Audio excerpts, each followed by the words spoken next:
You ever get that sinking feeling that everyone around you is blissfully unaware of the one thing they really should be noticing? That was me last night, packed shoulder to shoulder in an auditorium, surrounded by strangers laughing, clapping, checking their phones, all while I realized I was the only one who could see it. And no, I'm not talking about some guy with mismatched socks or the one lady loudly chewing gum. I mean it. It started normal enough. My sister had dragged me to this lecture on something mind-numbing. Ancient trade routes, I think. The hall was packed. People were buzzing, air conditioning was humming, and the faint smell of burnt coffee clung to everything. I kept telling myself I'd survive the evening. I was wrong. The speaker walked out. Applause filled the hall. That's when I saw it. At first, I thought it was just another latecomer slipping into a seat 2 rows ahead of me, but something about its movements was off. Too fluid, too quiet, like it didn't disturb the air around it. My stomach tightened. When it sat, I could finally see its profile, and that's when my breath caught. Its face, if you can call it that, was a disaster. The nose didn't align with the mouth, the eyes seemed too far apart, like a kid had rearranged features on a Mr. Potato Head and forgot what a human looked like. And its skin, it didn't stay put.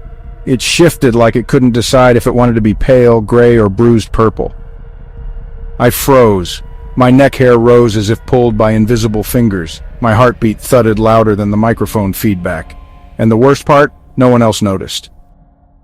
The thing turned its head, and those mismatched eyes locked on mine. Instantly, the temperature around me dropped. Goosebumps spread across my arms, even though I was sweating through my shirt. My chest tightened.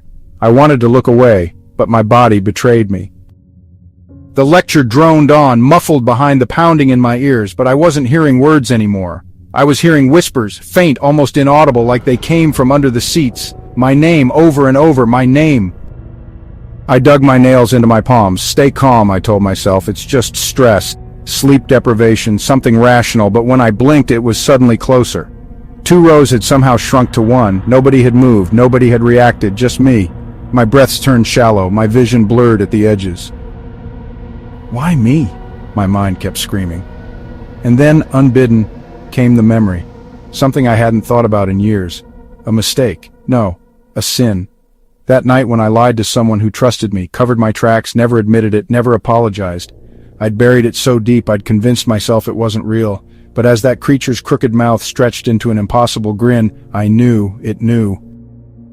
The auditorium suddenly felt too small. My shirt clung to my skin. I could taste salt on my lips. I wanted to run, but where? I'd have to squeeze past a dozen strangers. I couldn't explain. And besides, what if running made it follow?